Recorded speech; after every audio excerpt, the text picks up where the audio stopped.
is for kids only. When I say 3, you want to say this is for kids only. You ready? 1, 2, 3. This is for kids only.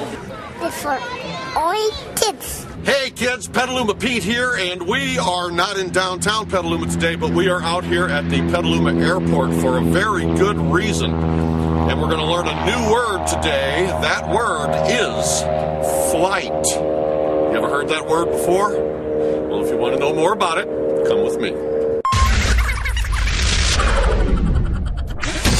The Wright brothers changed everything when they flew the world's first successful airplane, kids, on December 17, 1903.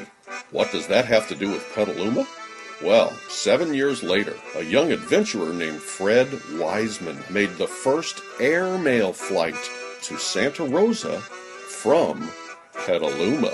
People on the ground looked up and wondered what the somebody was doing driving a strange-looking air machine at the perilous height of 100 feet.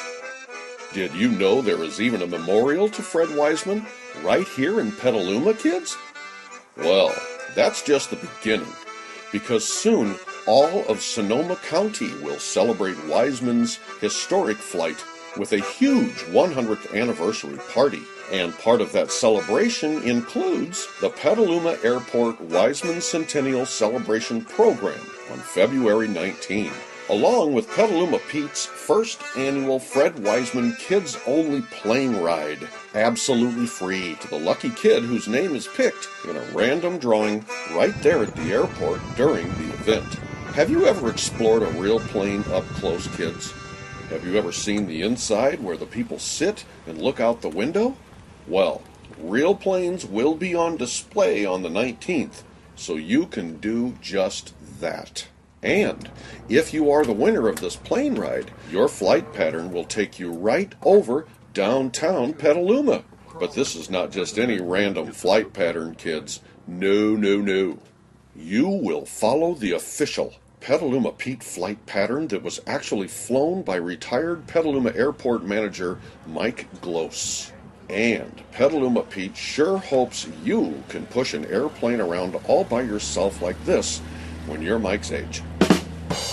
Mike took Petaluma Pete up into the sky in his plane, so we can show you now what you will be able to see if you win. Clear prop.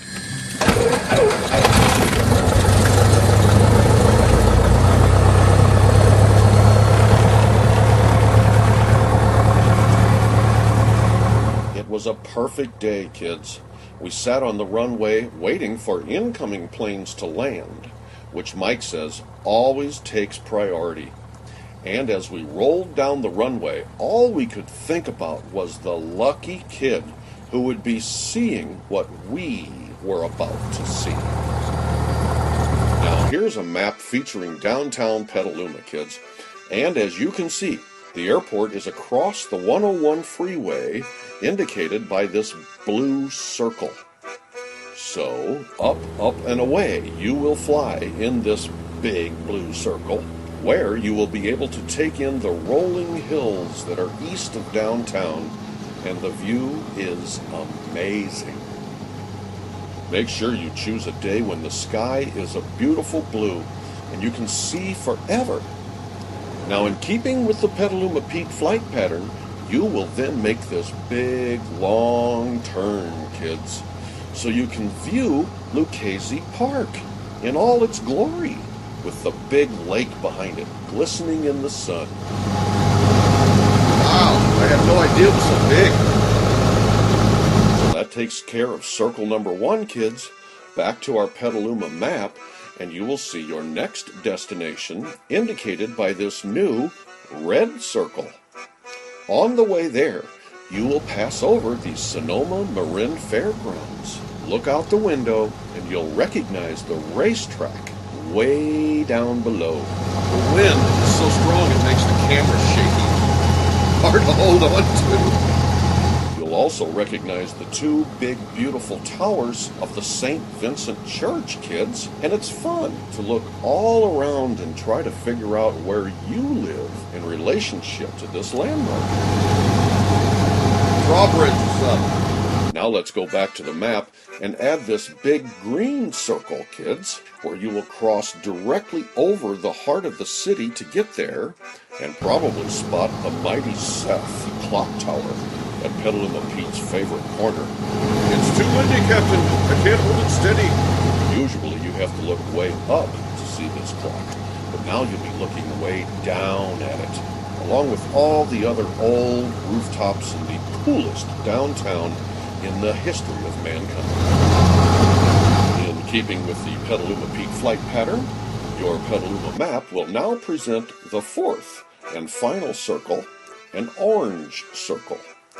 And you will then head back across the freeway, but not before flying over more neighborhoods, where you might even see your very own house. Woo-hoo! For your return, as you approach the airport after one more downtown flyover, kids, we hope you will have a better understanding of what Fred Wiseman accomplished 100 years ago. Also, let's take one last look at our map of Petaluma, and you will see now why we call it the Petaluma Pete flight pattern, kids. Because the route you just flew followed the shape of a musical symbol called a G-clef. This is to remind us that music in the schools is essential for a well-rounded education, but you already knew that. So here's how you enter. All you have to do is download and print this flyer, fill in the blanks, and bring it to the Petaluma Airport after 10 a.m. Saturday, February 19. You can also pick up one personally at the Petaluma Historical Museum, kids, and experience their contribution to Fred Wiseman's historic flight, running now to April 24. By the way, if you do win, make sure you have your picture taken with the pilot so you can show it to all your friends, and go down in the Petaluma archives as the first kid to make this historic flight. Well, that about wraps it up, kids. We hope you are the one who wins the plane ride. Until next time, as always, remember to be nice to everyone, listen to your teachers, and eat more veggies.